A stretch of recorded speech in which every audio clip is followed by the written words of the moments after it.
Have you ever watched a show and realized, wait, why did I ever think that this couple was romantic?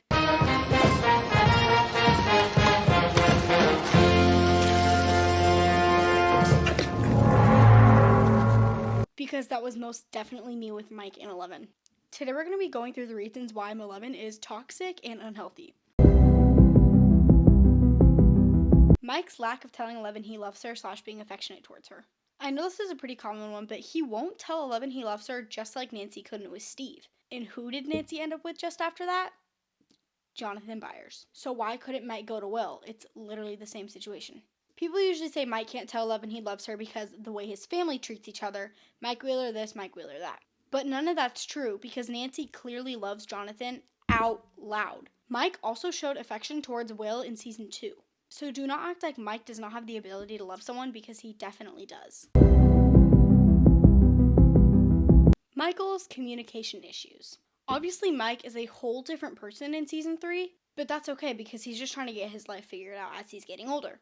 But he constantly lies to Eleven and she knows it. Even Eleven knowing Mike is lying to her, he continues to do it. Honestly, let's face it, the way Mike handles conflict with literally anybody except for Will is extremely immature. But with Will, he deals with conflict so different compared to everybody else. And that truly shows something. Mike knows that lying to Eleven is hurting her, but he just doesn't seem to care. I wonder why. You're my superhero. When Mike finally tells Eleven he loves her, it's framed in a way to trigger her powers. Eleven also shows that she's clearly upset. And I know that's because she's literally about to kill Vecna, but there's definitely more to it. It's hard not to see it as conditional love, or at least love that's used as a tool. But compare that to how Will treats Eleven, with kindness, respect, and without romantic expectations. Also, really quick, sweatshirt cameo. Don't we just love this? This is cute. Look at how cute they are. So cute. Love them. Yeah.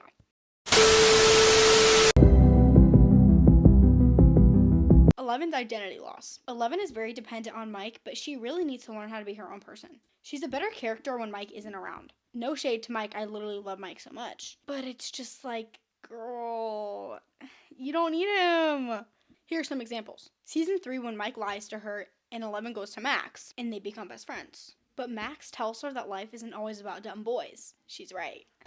Fuck it. Eleven realizes that what Max is telling her is true. But also in season 4, when she goes back to the lab, she kind of starts to become her own person. Maybe that's why she was acting so upset when Mike finally told her he loved her. Who wouldn't be?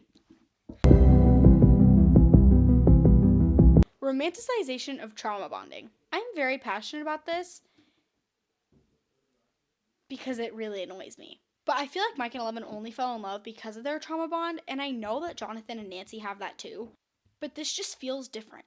Mike and Eleven, they were literal children fighting over a monster. Their connection is completely rooted in trauma, not necessarily shared values, understanding, or compatibility. Trauma bonding is powerful, but it can disguise emotional dependence as love. My point is, Mike and Will's bond isn't just shared trauma. Mileven is driven by plot, not character. In most shows nowadays, it's kind of common to have basic boy and superhero girl together, vice versa. But whenever the show needs an emotional beat, they use Mileven. But it rarely comes from relationship growth. Actual relationship growth. It's just artificially plugged in. You can feel the writers trying to force the romantic endgame, even when the chemistry and emotional logic just isn't there. With Mike and Will, you can really feel the tension, but with Mileven, you just can't. Quality time. In season 3, their time is mostly consumed by kissing and conflict. I dump your ass. Can bring you down. There's very little actual bonding and conversation. I care for you. So much. Care. But you don't love me anymore? Who said that I didn't? You never say it. We never see them talk, and when they do, it is conflict. She talk to you at all? Not much. I mean, a little bit. Mike and Will have real conversations, and obviously friends can be close, but he doesn't talk to anyone else the way he does with Will. It's very different, and people need to realize that. Physical touch. Eleven doesn't really seem fulfilled when her and Mike have physical moments. It's not enough for her, but she never expresses it. because she doesn't feel like she can be open and honest with Mike. She doesn't feel comfortable having real conversations with Mike. For their relationship, physical affection is kind of used as a cover-up for deeper issues, not as a reflection of real emotional intimacy. Mike uses love as leverage. Mike finally says, "I love you," while 11 is fighting for her life against Vecna.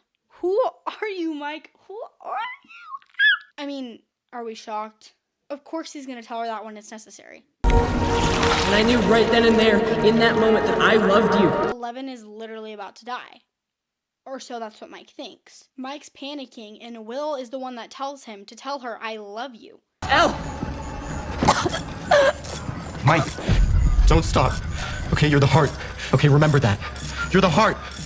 11's been wanting to hear it for years, but when Mike says it, he frames it as a way that's gonna save her. His words are performance-driven and reactive. It's also arguably conditional. "If I say this now, you'll survive." This brings up the question, did Mike really mean it, or did he just say it because it was expected? Sorry, this is a little bit of a shorter video, but I have been super busy, so I have had no time to make anything, so I'm really sorry. But I really hope you guys enjoyed this YouTube video. Thank you so much for watching. Bye!